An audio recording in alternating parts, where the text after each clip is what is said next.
મોટા સમાચારથી બુલેટિનની શરૂઆત કરવી છે। જાણકારી સુરતથી મળી રહી છે। સુરતના કમેલા દરવાજા ખાતે એક દુકાનમાં ભયંકર આગ ફાટી નીકળી હતી।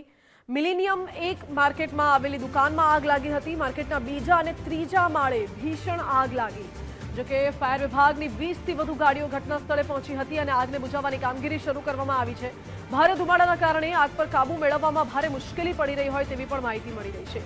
જો કે ઓક્સિજન સપોર્ટથી ફાયરના જવાનો હાલ તો પાણીનો મારો ચલાવી રહ્યા છે। દુકાનોમાં સામાન બહાર કાઢવાની પણ જહેમત અત્યારે ઉઠાવવામાં આવી રહી છે। આગ પર કાબુ મેળવવામાં હજુ પણ સમય લાગી શકે છે। જો કે વધુ જાણકારી સાથે સંવાદદાતા રાકેશ જોડાઈ ગયા છે। રાકેશ, આગ એટલી વિકરાળ લાગી છે કે ફાયરના જવાનોને પણ ઓક્સિજન સિલિન્ડરનો સહારો લઈને આગ બુઝાવવામાં ભારે મુશ્કેલી પડી રહી છે। કેટલું નુકસાન છે? આગ લાગી ત્યારે અંદર કોણ ઉપસ્થિત હતું? શું માહિતી?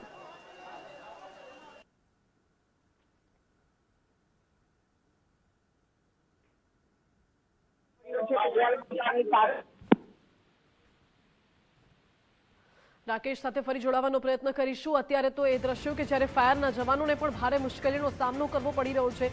ઓક્સિજનનો સહારો લઈને ફાયરના જવાનો હાલ તો આગને બુઝાવવાની કામગીરીમાં જોડાઈ ગયા છે।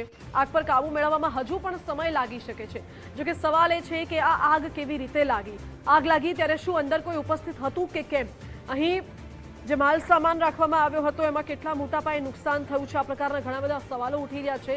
જે બાબતે આ આગ કાબૂમાં આવશે પછી તપાસ કરવામાં આવશે કે આગ કેવી રીતે લાગી। સાથે સાથે સવાલ એ પણ છે કે શું અહીં ફાયર એક્સટિંગ્યુશર હતા કે નહીં? ફાયર સેફટીના સાધનો હતા કે નહીં? પરમિશન હતી કે નહીં? એ પ્રકારના ઘણા બધા સવાલો પણ ઉઠી રહ્યા છે। કમેલા દરવાજા પાસે મિલેનિયમ એક માર્કેટમાં દુકાનમાં આગ લાગી। બિલકુલ રિંગ રોડ ખાતે આવેલી જે મિલેનિયમ ટેક્સટાઇલ માર્કેટ એકમાં લાગેલી આગ કાબુ દ્વારા જાહેર કરી દેવામાં આવ્યો છે। આગ ઉપર કાબુ મેળવવા માટે ભારે જહેમત છે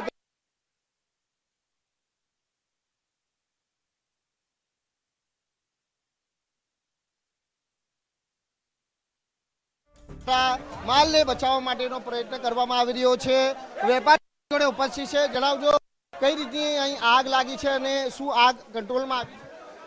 આજે સવારમાં 10 વાગ્યા દુકાનદારે આપણી દુકાન ખોલવાની અહીંયા આવ્યો હતો રૂટીનથી।